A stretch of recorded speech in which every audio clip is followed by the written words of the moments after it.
உலகத் தமிழரின் ஒளிநாதம் கதிரவன் உலா தமிழ் உறவுகளை வணக்கம். பிரான்ஸ் நாட்டில் அமைந்துள்ள லூர்ட்ஸ் ஆலயத்தில் மிக பிரசித்தி பெற்ற ஒரு தேவாலயம். இங்கு நாங்கள் 11 ஆண்டுக்கு பின்பு நான் இங்கு மீண்டும் ஒரு முறை வந்திருக்கிறேன். இந்த பொன்னான தருணத்தை நான் உலக வாழ் தமிழ் உறவுகளுக்கு இது காணொளி வாயிலாக காண்பிப்பதற்கு எனக்கு மிகுந்த ஆசை இருந்தது. அந்த வகையிலே என்னால் முடிந்த வகை இதை நான் காணொளியாக்கி இருக்கிறேன்.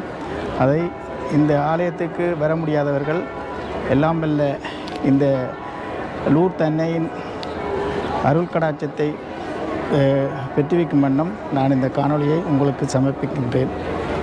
இதில் எதுவும் தவறுகள் இருப்பினும் மன்னித்தருளவும். மற்றது உங்களது கருத்தையும் கொமாண்டில் தெரிவிப்போம். நன்றி உறவுகளே, நன்றி, வணக்கம்.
வணக்கம் அன்பு நேயர்களே. உலகத் தமிழர்களின் ஒளிநாதம் கதிரவன் உலாவிற்காக லூர்து மாதா தேவாலயம் பற்றி ஒரு கண்ணோட்டம். லூர்து தேவாலயம் பிரான்சின் பைபிரிஸ் மலைகளில் அமைந்துள்ளது. இது ஒரு கத்தோலிக்க தரிசன திருத்தலங்களில் உலக பிரசித்தி பெற்ற திருத்தலமாகும். ஆண்டுதோறும் பல லட்சக்கணக்கான பக்தர்களும் பார்வையாளர்களும் இங்கு வருகிறார்கள். இதன் வரலாறு 1858 ஆண்டு ஆரம்பிக்கிறது. 18/2/1858 இருந்து 18 தடவைகள் மரியா காட்சி கொடுத்த தலம் இதுவாகும். 1858 ஆண்டில் 14 வயது பெண் சிறுமியான பெர்னடேட் சோபிரூஸ் மாசபியஸ் குகையில் முதல் காட்சி மரியா கொடுத்ததாக வரலாறு ஆரம்பிக்கிறது. பெண் சிறுமியான பெர்னடேட் சோபிரூஸ் அவர்களினுடைய தந்தையார் ஆரம்ப காலங்களில் வெதுப்பகத்தை அங்கே நிறுவி அதற்குரிய விறகுகளை சேமிக்கும் பொருட்டு இந்த மலைக்குகைக்கு சென்றதாக நண்பர்களுடன் அறியப்படுகிறது. அப்போது மரியா அங்கே காட்சி கொடுத்ததாகவும் அந்த மரியா எதிர்வரும் காலங்களில் இங்கே தனக்கு ஆலயம் அமைத்து ஜெபிக்குமாறு அந்த தந்தையிடமும் 14 வயது சிறுமியிடமும் கூறியதாக காட்சி இங்கே விவரிக்கப்படுகிறது. ஆண்டுதோறும் 60 மில்லியன் கணக்கான பக்தர்கள் இந்த லூர்து மாதா தேவாலயத்திற்கு வருகிறார்கள். இந்த சிறுமி வளர்ந்து வருகையில் ஒரு காலத்தில் இவர் அந்த லூர்து இடத்தை விட்டு வேறு இடத்திற்கு இடம்பெயர்ந்து அங்கே குடியமர்ந்து அங்கும் தன்னுடைய ஜெபத்தை நடாத்தி வருகிறார். அங்கெல்லாம் அற்புதம் நிகழ பக்தர்கள் பல கோடி திரள அவரையே வழிபாடு செய்ய அவர்கள் விளைகிறார்கள்.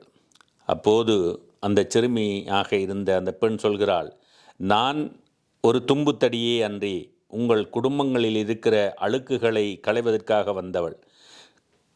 அந்த அழுக்குகள் களையப்பட்டதும் கதவின் பின்னால் நான் வைக்கப்பட வேண்டியவள் என்று சொல்கிறாள். அப்படி மரியாவினுடைய மகிமையை எடுத்து கூறி வருகிற அந்த பெண் 38வது வயதிலே அவர் இறந்து போகிறார்.